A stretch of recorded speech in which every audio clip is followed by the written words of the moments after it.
Ya, assalamualaikum warahmatullahi wabarakatuh.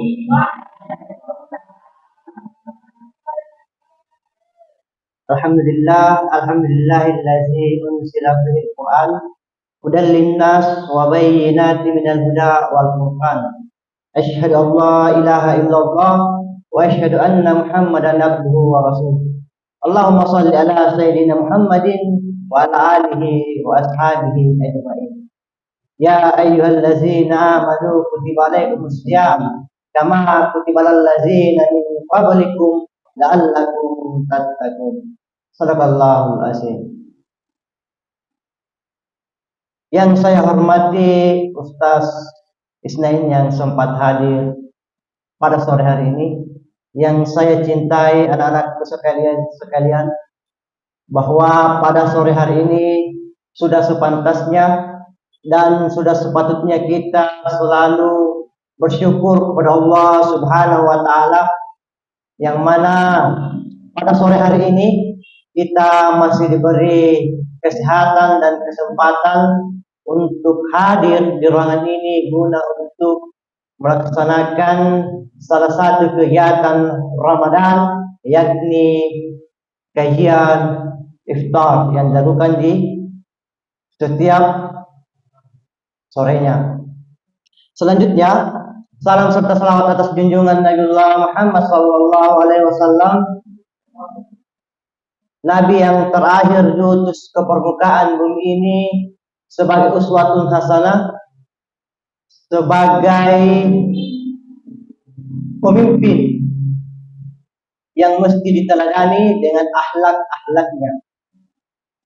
Beliau adalah Nabi yang terakhir diutus ke permukaan bumi ini, yang membawa manusia dari alam kegelapan menuju alam yang terang benderang. Dan apa yang kita rasakan pada sore hari ini adalah berkat perjuangan beliau. Anak-anakku sekalian yang insya Allah dirahmati oleh Allah Subhanahu wa taala, izinkan saya membawakan kajian pada sore hari ini, yang mana tema yang diberikan oleh panitia itu adalah Al-Battani.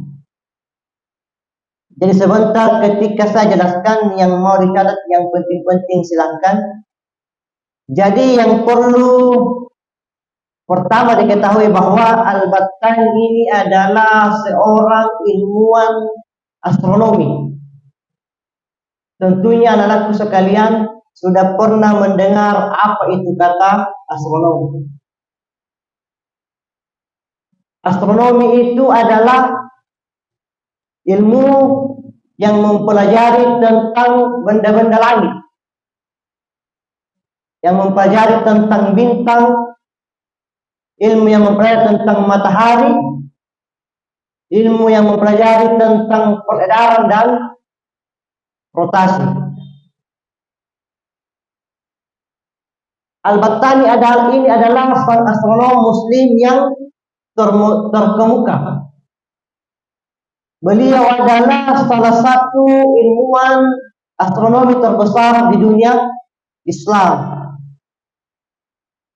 Kontribusi beliau dalam bidang astronomi dan menekankan pentingnya menghargai warisan ilmu pengetahuan Islam.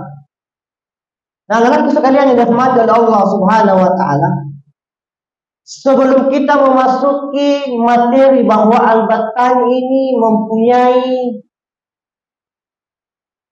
salah satu karya, tentunya kita bermula dari mengetahui dulu Al-Battani itu lahirnya tahun berapa. Jadi anak sekalian rahmat Allah Subhanahu wa taala, riwayat hidup singkat Al-Battani itu, nama lengkapnya adalah Abu Abdullah Muhammad bin Jabir bin Sinan Al-Battani Al-Harrani.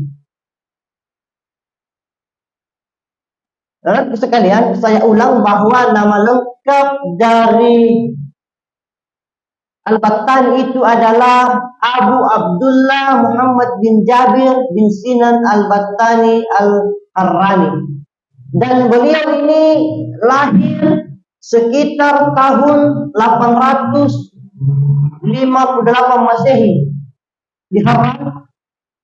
Haran ini ada di Turki modern ya. Jadi Al-Battan ini lahir sekitar tahun 858 Masehi di Haran, Turki.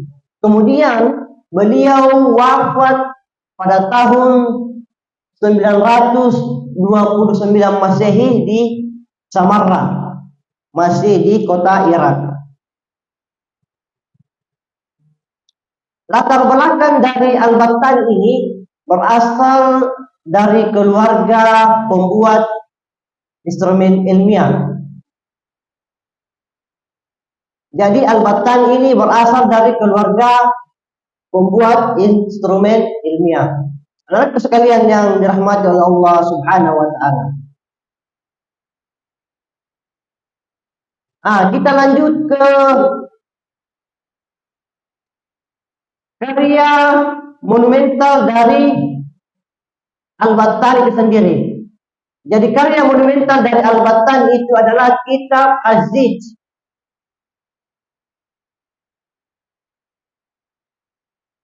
Kitab Az-Zij ini adalah judul lengkap Kitab Az-Zij As-Sabi atau buku tabel astronomi. Jadi karya monumental dari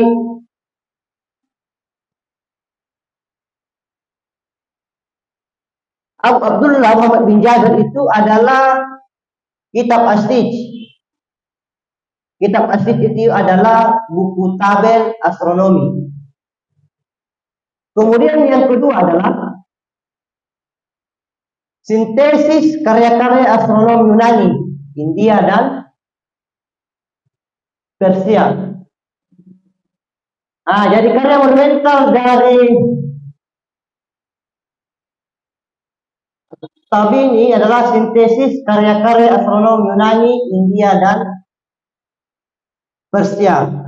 Kemudian di karya monumental yang ketiga yaitu diterjemahkan ke bahasa Latin oleh Plato dari Tivoli pada abad ke-12.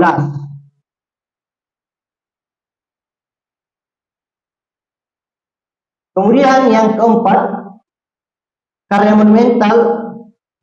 monumentalnya itu yang keempat adalah karyanya menjadi rujukan utama astronomi Eropa hingga era Kopernikus.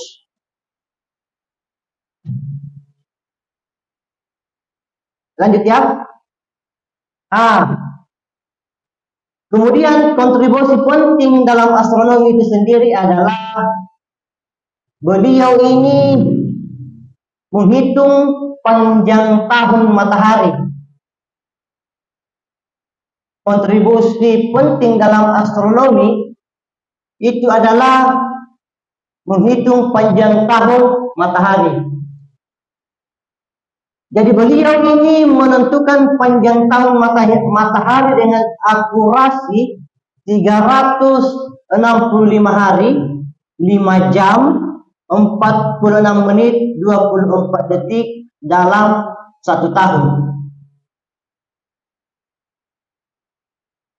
Jadi kontribusi penting dalam astronomi ini adalah beliau mampu menghitung panjang tahun matahari dengan 365 hari, 5 jam, 40 menit, 24 detik dalam 1 tahun. Kemudian yang kedua adalah katalog bintang. Membuat katalog bintang yang lebih akurat dari Ptolemy atau Almagest. Kemudian yang ketiga ada trigonometri. Trigonometri ini adalah bagian ilmu cabang dari matematika.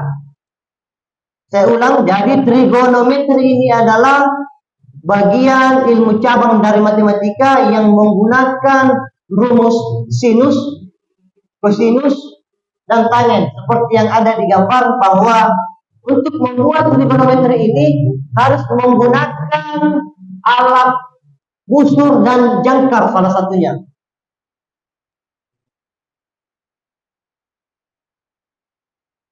Nah, jadi ilmu dari trigonometri ini adalah bagian dari cabang ilmu matematika yang menggunakan penggunaan rumus sinus, kosinus, dan tangen. Kemudian yang keempat itu adalah eksentrisitas matahari. Di sini beliau menentukan eksentrisitas matahari dengan kemiringan ekliptika. Kemudian selanjutnya, pengembangan trigonometri ini, Al-Tabani ini mengembangkan trigonometri dengan penggunaan sinus sebagai fungsi utama dalam perhitungan trigonometri. Jadi dalam penggunaan trigonometri itu harus menggunakan rumus sinus. Seperti yang gambar, menggunakan jangkar. Kemudian masuk di pengembangan rumus-rumus trigonometri yang penting dalam astronomi dan matematika.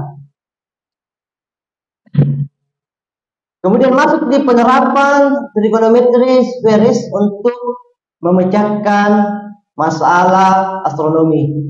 Jadi Al-Tabani ini melakukan pengembangan trigonometrinya dengan melakukan penggunaan sinus, pengembangan rumus-rumus trigonometri, kemudian penerapan trigonometri sferis.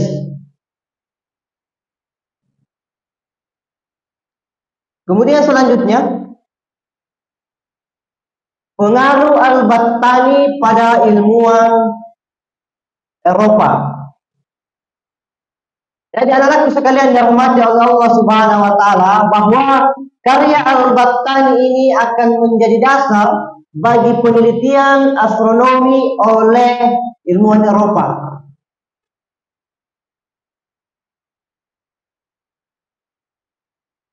Penelitian astronomi oleh ilmuwan Eropa seperti Copernicus, Tycho Brahe, dan Kepler. Kemudian pengaruh Al-Battani pada ilmuwan Eropa yang kedua yaitu tabel-tabel astronomi Al-Battani digunakan untuk navigasi dan penentuan waktu. Tabel-tabel astronomi Al-Battani digunakan untuk navigasi dan penentuan waktu. Untuk menggunakan navigasi ini tentu harus menggunakan peta dan penentuan waktu.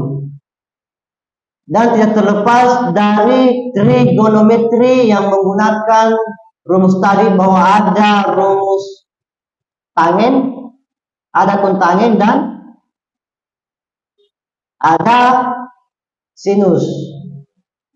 Nah, trigonometri ini menggunakan rumus dengan rumus sinus, kosinus, dan tangen.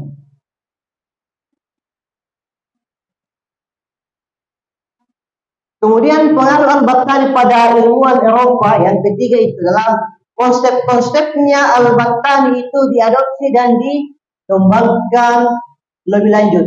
Itu artinya apa? Bahwa penemuan Al-Battani ini salah satu ilmuwan Islam, Al-Battani, konsep-konsep trigonometrinya itu diadopsi dan dikembangkan lebih lanjut. Ini berarti bahwa penemuan beliau adalah sangat bermanfaat dan berguna untuk diterapkan dan dikembangkan lebih lanjut. Kemudian yang keempat, pengaruh Al-Battani pada ilmuwan Eropa. Nama Al-Battani ini diabadikan dalam nama kawah di bulan atau Albategnius.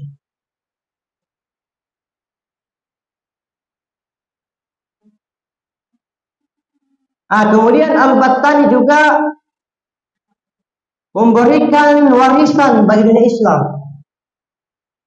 Anak sekalian dirahmati oleh Allah Subhanahu wa taala, jadi Al-Battani ini menyimpan warisan bagi dunia Islam.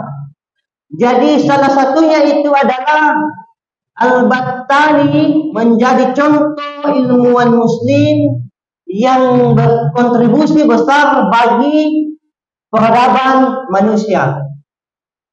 Jadi salah satu warisan yang disimpan oleh Al-Battani bagi dunia Islam itu adalah Al-Battani menjadi contoh ilmuwan muslim yang berkontribusi besar bagi peradaban manusia.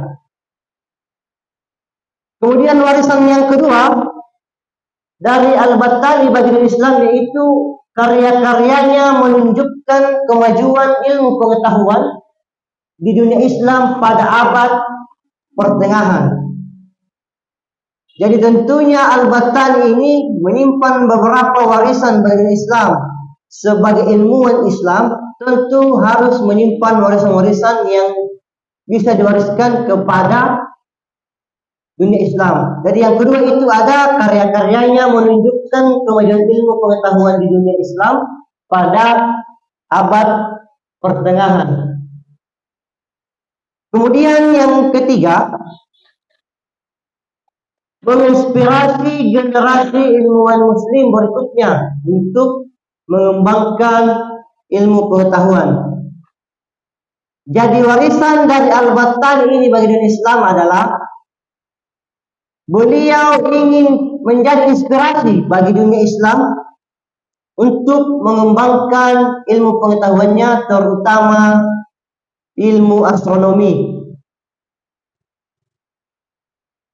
Jadi warisan Al-Battani bagi Islam yang ketiga itu adalah menginspirasi generasi ilmuwan muslim berikutnya untuk mengembangkan ilmu pengetahuan.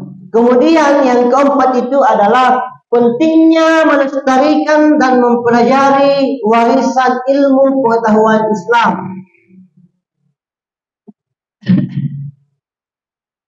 Warisan Al-Battani bagi dunia Islam yang keempat itu adalah melestarikan dan mempelajari warisan ilmu pengetahuan Islam.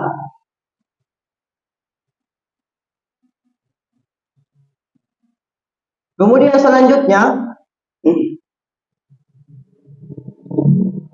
sebagai kesimpulan dari kajian Al-Battani itu adalah beliau adalah ilmuwan yang abadi. Jadi Al-Battani ini adalah bapak ilmuwan astronomi yang abadi. Dari penemuan-penemuannya seperti menggunakan tadi trigonometri dengan menggunakan kosinus, tangen dan kotangen. Kemudian dari hasil karyanya juga beliau menentukan panjang tahun matahari dalam setahun itu harinya berjumlah 365 hari, kemudian 5 jam 46 menit dan 24 detik.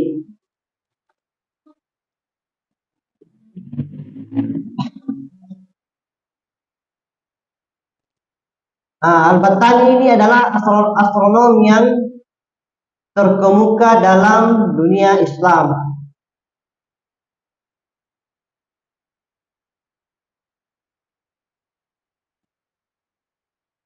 Kemudian yang kedua beliau ini adalah memberikan sumbangan atau kontribusi besar bagi ilmu pengetahuan terkhusus pada dunia Islam di ilmu astronomi. Kemudian yang ketiga ini adalah ilmu Al-Battani ini menjadi warisan abadi. Menjadi warisan abadi. Kenapa? Karena mungkin saja Armstrong yang pertama kali naik, Neil Armstrong yang pertama kali naik itu di bulan mungkin saja menggunakan ilmunya ini dari Al-Battani. Makanya ilmu yang diberikan kepada dunia Islam itu akan menjadi abadi. Dan mungkin saja ilmu astronomi ini juga Tercipta juga namanya ilmu falak. Dalam bahasa Arab, ilmu falak itu sama dengan ilmu astronomi yang mempelajari tentang benda-benda langit. Dan ketika juga akan menentukan masa bulan Ramadan, masa bulan puasa itu menentukan hilal, mungkin saja ini menggunakan ilmu dari Al-Battani dengan melihat bulan menggunakan teleskop. Al-Battani ini adalah astronom muslim yang terkemuka, yang karyanya berpengaruh besar bagi perkembangan ilmu pengetahuan. Kontribusinya dalam astronomi dan trigonometri diakui secara internasional. Warisannya terus menginspirasi para ilmuwan dan pelajar hingga saat ini. Semoga saja anak-anakku sekalian, dari semangat Al-Battani ini bisa kita teladani bersama dalam mengembangkan ilmu pengetahuan untuk kemajuan umat manusia. Mungkin pada hari ini ada cuma satu ilmuwan yang dibahas, yang dikaji, tapi mungkin saja anak-anak sekalian bahwa kemarin dulu sudah banyak sekali kajian-kajian yang kalian dapati, dan semoga saja besok dan seterusnya akan ada kajian-kajian seperti ini. Mudah-mudahan diperhatikan dengan baik, karena kedepannya anak-anak sekalian, kita tidak tahu bahwa kalian ini akan terinspirasi dari ilmuwan yang mana. Apakah itu anak sekalian terinspirasi dari ilmu astronomi, ataukah terinspirasi dari ilmuwan kedokteran, ilmu matematika, dan lain sebagainya. Karena tentu saja untuk mencari inspirasi itu tentu kita harus mengenali dulu apakah memang pantas, apakah memang patut untuk menjadi inspirasi dan bisa kita teladani kebaikan-kebaikannya.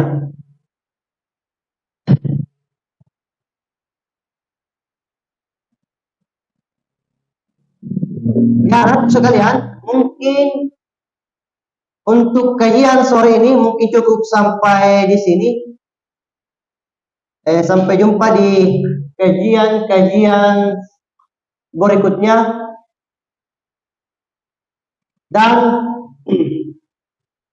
mudah-mudahan setiap kajian-kajian yang diberikan oleh ustaz-ustaznya bukan hanya sekedar yang sering saya katakan, bahwa bukan hanya sekedar mengumpulkan kewajiban, bahwa hanya datang saja, hadir duduk hanya karena takut sama ustaznya dan lain sebagainya. Akan tetapi anak-anak sekalian berada di sini, kita bersama-sama belajar, mengkaji berbagai ilmuwan-ilmuwan dunia, terkhusus ilmuwan-ilmuwan Islam, bahwa betul-betul yang mana dari salah satu yang ada itu bisa menjadi inspirasi untuk anak-anak sekalian, untuk kita teladani ilmunya dan bisa kita praktekkan dan bisa kita gunakan dalam kehidupan kita sehari-hari.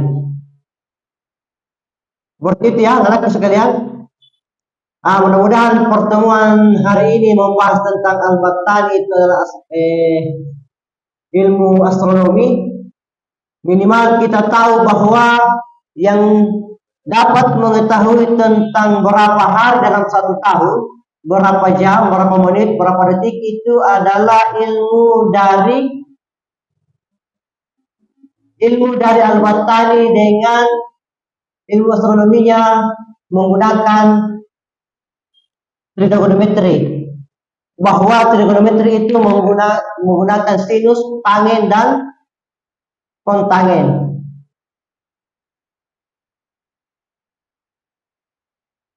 Yang membuat juga katalog bintang itu, setidaknya kita sudah mengetahui bahwa yang membuat katalog bintang itu adalah Al-Battani.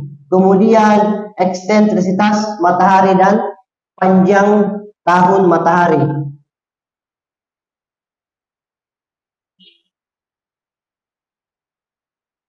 Kemudian pengembangan trigonometri juga masih digunakan sampai saat ini. Dan ini mungkin akan lebih dibahas di ilmu matematika. Mudah-mudahan Pak Firdaus nanti melakukan pengembangan trigonometri ini, atau mungkin saja bukan di kelas 1, mungkin bisa didapati di kelas 8 atau kelas 9 dalam ilmu matematika. Pengembangan trigonometri dengan penggunaan rumus sinus, kosinus, dan angin. Nah, kemudian setidaknya juga dari hasil kajian ini kita bisa mengetahui bahwa Al-Battani ini menyimpan beberapa warisan bagi dunia Islam. Yang salah satunya itu adalah yang patut kita berbangga bahwa Al-Battani bisa menjadi contoh ilmuwan muslim yang berkontribusi besar bagi peradaban manusia.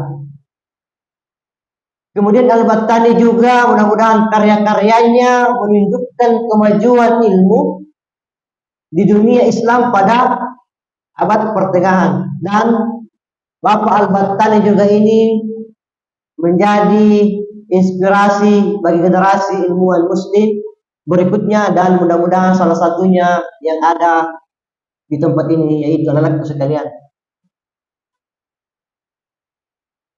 Nah, kemudian kesimpulan dari kajian ini dari Al-Battani itu, beliau adalah ilmuwan yang abadi, merupakan bapak astronom yang terkemuka dan memberikan kontribusi besar dalam astronomi. Kemudian warisannya abadi dan ilmu yang diterapkannya itu masih kita pakai dalam dunia, dalam kehidupan kita sehari-hari. Mungkin sampai di sini saja kajian yang sempat saya berikan pada sore hari ini. Mudah-mudahan dari penjelasan yang pertama kemudian sampai yang terakhir ada yang dapat kita petik hikmahnya sebagai bahan edukasi, sebagai bahan pendidikan, yang bukan hanya sekedar dicatat, tapi betul-betul dipahami bahwa dalam dunia Islam itu terdapat banyak ilmuwan-ilmuwan yang patut menjadi contoh, yang patut untuk menjadi inspirasi.